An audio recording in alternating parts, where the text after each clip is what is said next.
If you want to make soulful guitar tracks like Tom Misch, Justice West, or insert your favorite R&B guitarist, I'm glad I ran into you today. I was actually looking for someone like you to share these 6 extremely important yet super easy ways to turn robotic guitar tracks into soulful masterpieces. If you're new here, my name is Caleb. I'm a session musician who helps producers take the more bland elements of their tracks and turns them into impactful music, which is exactly what we're doing today, even if you're not the most skilled guitarist. The very first thing we're going to talk about when it comes to making your tracks more soulful is timing. One thing you hear a lot, especially when it comes to R&B and neo-soul, is this idea of pocket. But here's where I think a lot of people get this wrong. Pocket doesn't necessarily mean being consistently on the grid.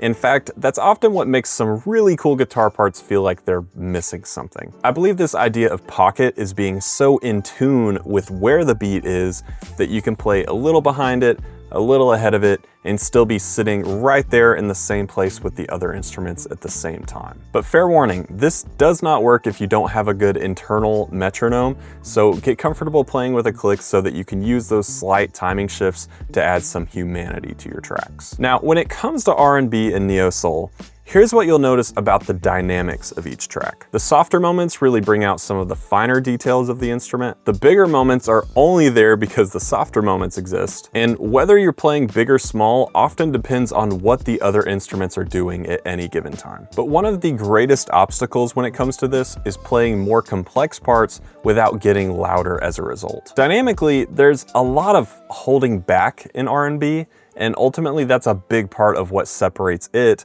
from other genres. So what I want you to pay attention to is what kind of tone you get when you play soft and how that changes when you start to play louder. But I feel this is most helpful when you're playing along with other musicians, and since a lot of soul producers can't afford to constantly hire a session drummer, I've put together 50 soulful drum packs to add depth and human feel to your productions. You can either use the WAV files as is by dragging them straight into your session, or use the included live captured MIDI files to plug my session performances into your drum software of choice. So if you're ready to take the guesswork out of your drum tracks and add the feel of a session drummer without the constraints, there's a link below for you to check it out. Now, the third way to make your guitar tracks more soulful is definitely the easiest, and that is stop playing. It's okay to not play here. As these next tips are going to be getting more and more practical, you're going to be flying. You're going to want to take your newfound soul and play all over that next track. But none of this is going to work if you're overplaying. If another instrument is having a little moment, your job is to sort of lean back and make space for that moment. And on a more personal level, your guitar parts will sound so much more impactful and intentional if you're leaving space and using the more busy stuff very sparingly.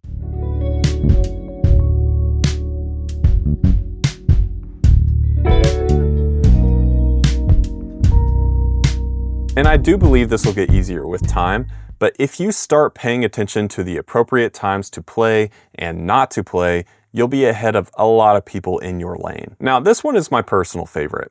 Definitely one of the most tangible ways to make your tracks more soulful, and that is adding slides or grace notes. You'll hear this all over neo-soul guitar stuff. So instead of just hitting your starting note, you're either going to slide up to it or do a little grace note, which I would typically do by sliding or hammering on from a fret or two away from it, depending on what sounds best.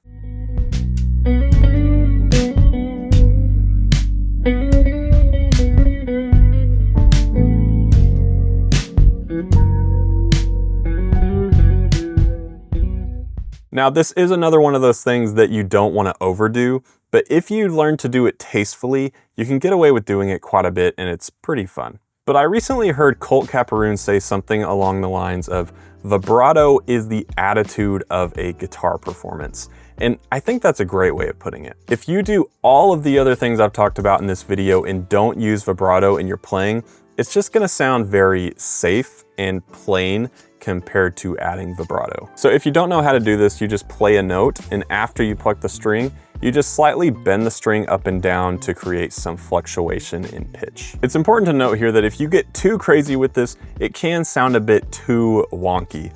So it's important to learn when and when not to do this in your playing. Which brings me to the point that will help you take all of these ideas and actually make something meaningful with them. You can play dynamically, add vibrato, and use grace notes along with the others, but the way to pull all of this together is to think and phrase things like a singer.